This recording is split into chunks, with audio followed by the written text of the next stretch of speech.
What if one day you woke up and your body was no longer yours? What if you were no longer seen as a person, even by your own family?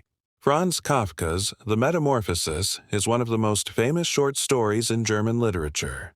It begins with a shocking moment and leads us through a quiet, tragic journey of a man who becomes something else. But this story isn't really about the transformation of a man into a bug. It's about what happens when someone becomes unwanted, unseen, and unloved. Let's explore this powerful tale chapter by chapter and see what makes it unforgettable. Chapter 1. The Morning That Changed Everything. Gregor Samsa was a traveling salesman.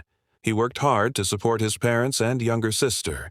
He didn't love his job, but he was responsible, loyal, and tired. One morning, Gregor woke up from troubled dreams and discovered that he had transformed into a giant insect. He couldn't move properly. His back was hard like armor. His legs were thin and moved strangely. And yet, instead of panic, his first thoughts were about work. He worried he was going to be late for his train and disappoint his manager. He tried to get out of bed, but his body wouldn't cooperate. He could hear his family outside his locked bedroom door, wondering why he hadn't left yet. They knocked. He struggled to respond. His voice had changed, and they couldn't understand him. Soon, his boss came to the house. Gregor finally managed to unlock the door. When they saw him, everyone froze. The sight was terrifying. An insect the size of a man. His mother screamed. His father turned red with fear and rage. The manager ran away. Gregor tried to explain, but it was no use. His father forced him back into the room. Chapter 2. Life Inside the Room. From that day on, Gregor stayed in his room. He could no longer work. He couldn't help his family. He couldn't even speak. His sister, Greta, brought him food. She avoided looking at him, but at least she came. Gregor listened through the walls. He heard the family talk about money problems. Without his income, they were struggling. His mother began sewing to earn a little. His father, who had not worked for years, took a job at a bank. Greta found work as a shop assistant. Gregor felt ashamed. He was no longer the provider. He was no longer useful, but he still loved his family. He tried to hide under the furniture when Greta came in, so she wouldn't be scared. Time passed. The family cleaned less. They stopped talking to Gregor. His room became dirty, forgotten. One day they moved furniture out of his room to give him more space. Or so they said. But Gregor understood. They were preparing to ignore him completely. Chapter 3.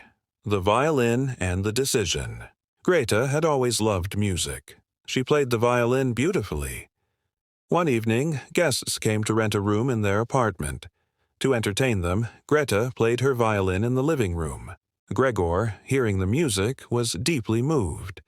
He crawled out of his room, slowly, quietly. He wanted to get closer. He wanted to show that he still had feelings, that music still touched his soul. But when the guests saw him, they were horrified. The family was embarrassed, furious.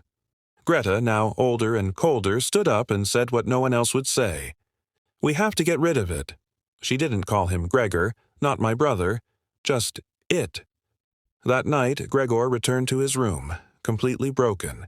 He realized he was no longer wanted, not as a son, not as a brother, not as a human being. Chapter 4. The End of Gregor Samsa. Gregor lay quietly in the dark. He didn't eat, he didn't move. By morning, he was gone. When the maid found his body, she called to the family. They came, saw, and felt relieved. They didn't cry, they didn't hold each other. They simply said, "Well, now it's over." The family decided to go for a walk in the sunshine. They spoke about moving to a smaller apartment, starting fresh, and finding a husband for Greta. Life would continue, without Gregor. Chapter 5. What does it all mean? Why did Kafka write such a strange and sad story? Because it's not just about turning into a bug. It's about how people treat those who can no longer contribute. It's about how easily someone can become invisible, even to their own family. It's about isolation, rejection, and losing your identity. Gregor's transformation is physical, but the pain he feels is deeply emotional and human. In the end, the metamorphosis forces us to ask, what do we value in others? Do we love people, or only what they do for us? And what happens when someone can no longer play their role? Franz Kafka gives us no answers, only a mirror, and in that mirror we see not only Gregor, but ourselves.